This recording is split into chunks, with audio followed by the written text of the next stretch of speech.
Yeah, Zubreki, Becky Hill featuring David Guetta there and a song called Remember at 20 past 8 this morning. A very good morning now to our Dubbo Regional Mayor Matthew Dickerson. Hello, sir, and happy post-Father's Day. How are you? Yeah, thank you very much, Brett. I had forgotten about Father's Day. It's a whole day ago now. A whole day ago, did you celebrate or?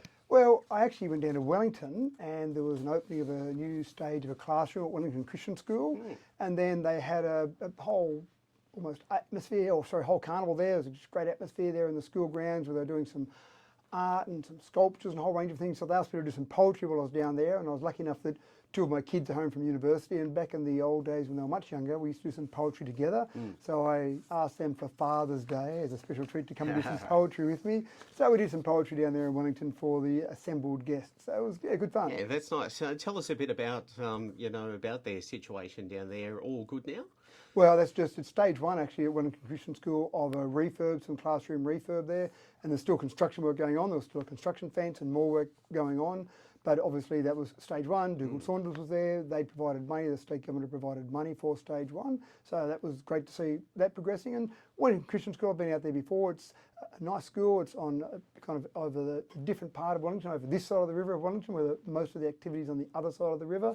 So it seemed like a nice school there, and I love the playground they've got there, where all the classrooms have got these nice open windows and large amounts of glass. So sitting in the classroom there, you're looking out across this nice green space there where the kids play during what do you call morning recess? Recess? Yeah, recess. Yeah, I was going to say, playtime. Playtime, yeah, but they're probably a bit old for that. No, it actually goes K to 6, that school, so they probably are a bit younger there. Matt, is this the first time they've refurbished out there? Long time coming, perhaps? I think there's been a bit of work being done over the years, but this is a major refurb there. And I again was there a few months ago when that work was being done, so there was a fairly big construction part there, but now part of that's finished now, half of that's finished, and the other half's still going. So again, look, schools are one of those things that I'm always interested in. Council isn't the body responsible for schools. Obviously the state government is responsible for the schools or the schooling system, and sometimes I get some money out of the federal government, but still it's an important part of our community. And that's one of the really tricky things from a council perspective, is that you've got things that council is responsible for, things that council provides the money for, the funding for. So your garbage bin when it's picked up in the morning, that's council. Council runs that. But there are other parts of the community we don't run, we're not responsible for from a financial perspective, but it's still an important part of the community. So you still have an interest in what's happening, even though you may not be the consent authority or the funding authority or the body that's actually running that program. But again, as council's so intertwined in so many parts of the community, it's always nice to just be aware of what's going on. And it must be really difficult for people to understand, the different levels. I mean, before I worked for radio, I had no clue who did what, and still probably don't even know. So is that difficult when residents come up to you and they talk to you, about a state or a federal issue, and then you have to go, well, it's really not up to us to do that? One of the real problems there is that people feel like there's buck passing. So someone walks up to me and says, the schooling system, we've got to fix the schooling system. And it's very easy for me to say, not our area, we don't run that. And sometimes it's not practical for council or for myself to get involved in areas that are outside our responsibility. One of the things that I had running last time I was mayor, and it dropped off the face for the last few years, but it's been reinstigated, and actually it's happening this Saturday, so it's perfect timing. You've asked about that. I don't know if that was your plan, but it's perfect timing, is the Community Leaders Breakfast. And one of the things that I heard when I was mayor last time around was that people were sick of that buck passing. I talked to the federal member, he said it was a state issue or a local issue, and there's all this buck passing. And I said, well, the best way to get around that is to have the three levels of government side by side. So we started organising breakfast back in those days. It was Troy Grant was a local member, myself and councillors from council, and Mark Colton was the federal member. Again, that dropped off, but we've reinstigated that. And so now we've already had a few of them, and there's another one this Saturday in Wellington, where in Wellington we have Andrew G as a federal member, Dougal Saunders, and then myself and as many councillors as can make it. And then in Dubbo we've done them as well. We've got Dougal Saunders, Mark Colton, and again myself and councillors, and they're really positive. And we typically get maybe 50 to 70 residents turn up, but it's also the fact that not just the fact you can turn up, or not the fact that you do turn up, that you can turn up, just to know that the three levels are there. And if someone comes along and asks me about something that's a state issue, it's not as if I'm passing the buck. I say, well, let's walk over to the state member. He's standing right here, have a discussion with this particular person. And sometimes there are things that cross all three. So roads is a classic. So there are local roads, council's responsible for those. Then you've got highways, typically state government, but then the federal government will kick in money for some of those as well. the old 3x3 program that was running used to have money from different levels of government. So there were all these different programs that are running. So it's not always as easy to say, oh, that's just a state road, or that's just a regional road, or that's just a local road. There are these crossovers there. So the problem we've got at the moment with our roads in such poor condition, I believe the solution will be money from all three levels of government, not even if there are local roads in there, trying to get money out of all three levels of government to solve those problems is a big part of that issue. Yeah, I guess that would be difficult, would it, to sort of go that way? There's, you already budget for certain amounts of money throughout the year. Does that make that difficult when you're coming along and you have to fix these roads? Oh, absolutely right. Things out of budget are always difficult, and you have circumstances that occur that mean you sometimes have to do things out of budget. And for example, when we get some floodwaters come along and they might do damage to our walkways, the Tamworth Street walkway, for example, pedestrian bridge, there was some damage done to the railings there. So we didn't budget for money being spent on the railings because we didn't know there was going to be floodwaters come along and damage those railings. So you've got to do things like that. So yes, it does make it difficult out of budget. Same with the household budget. You've got your household budget, how much you're going to spend on your car and your house, etc. And then if, for example, the microwave blows up, we didn't necessarily budget for that. Or there's a problem with your car, you didn't necessarily budget for that. All right, where's the community leaders meeting in Wellington? So in Wellington, we'll have that down at Cameron Park. Okay. So yeah, this will be the second one we've held in Wellington so far, and we've also held them in Dubbo. But this is in Cameron Park this Saturday. We'll have Andrew G there, we'll have Dougal Saunders there. And again, councillors, as many councillors as can possibly make it. Councillors have got their normal work life as well that they've got to fit in around their council duties. But normally you get probably 5 to 7 councillors will turn up to these, and some senior council staff as well. So you get a good smattering of information from council as well as the other two levels. All right, another thing that you're dealing with over the last couple of weeks is that controversy that you might be hiding something in regards to the master plan for Regan Park. You've caught me. You know what I mean? I know that you've come out and you've commented that there's never been a plan like this. There's nothing, that you're hiding and this sort of thing. Is that difficult to put up with when people continue to suggest that council is doing that? And do you blame them after everything that's happened? Well, what I suppose I say to people is really that this is a new leaf, a new group of councillors.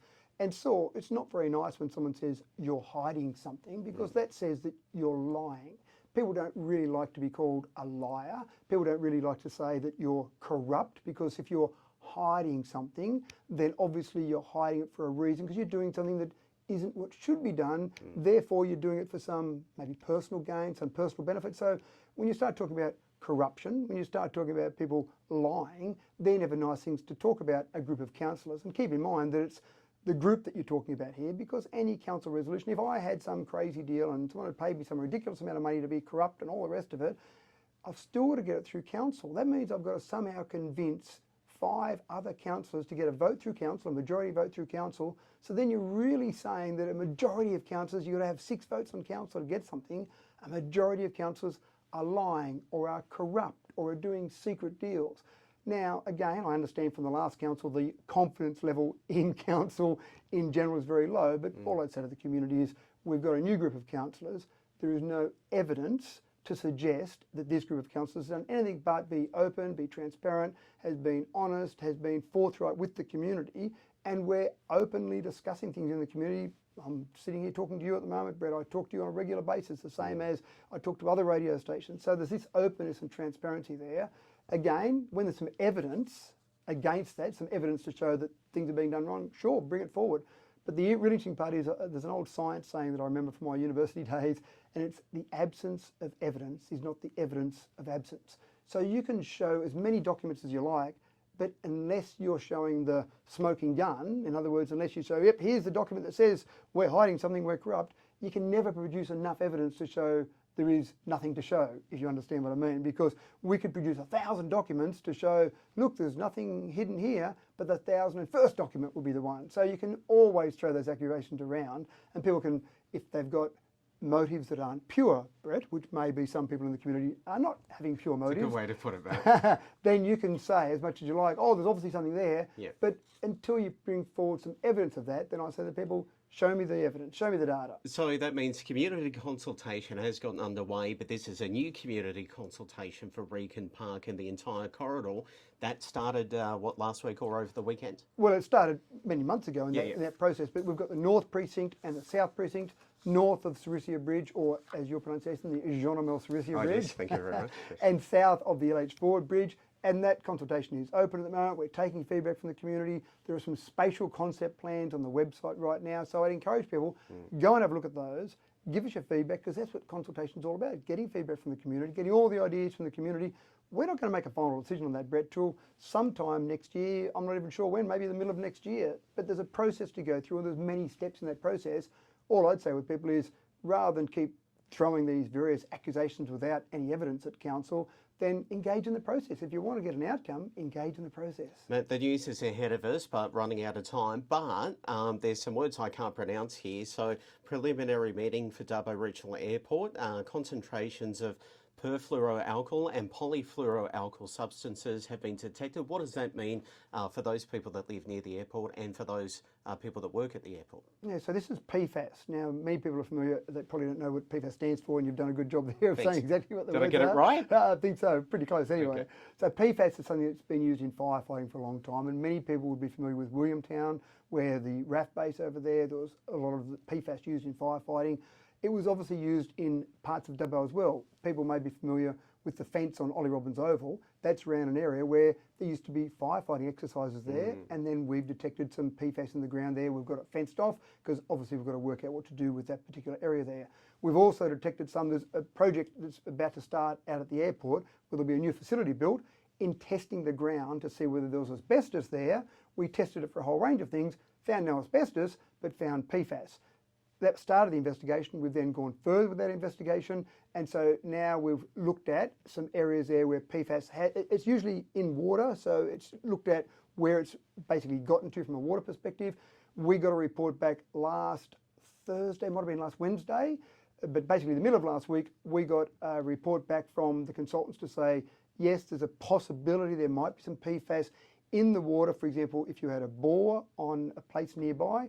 So we met with residents around that area on Friday. There were 4 residents we reached out to. One couldn't make it, but 3 residents attended that meeting.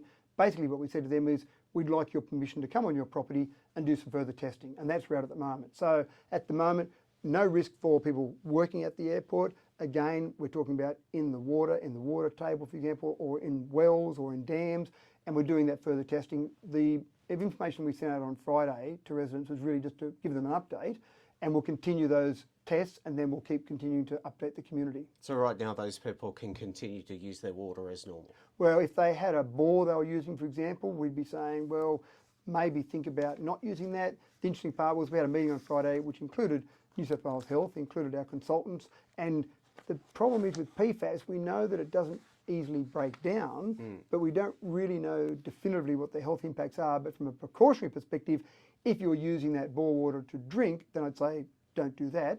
But again, the people we had at the meeting on Friday, they were using the bore water for maybe watering their garden. Okay. So that's probably okay for that. But again, let's wait until we get those further tests. This was really just, we found this, let's tell the community, because again, we're open and transparent. Let's tell the community what we found so far. We don't have the final information. As it continues, we'll update the community.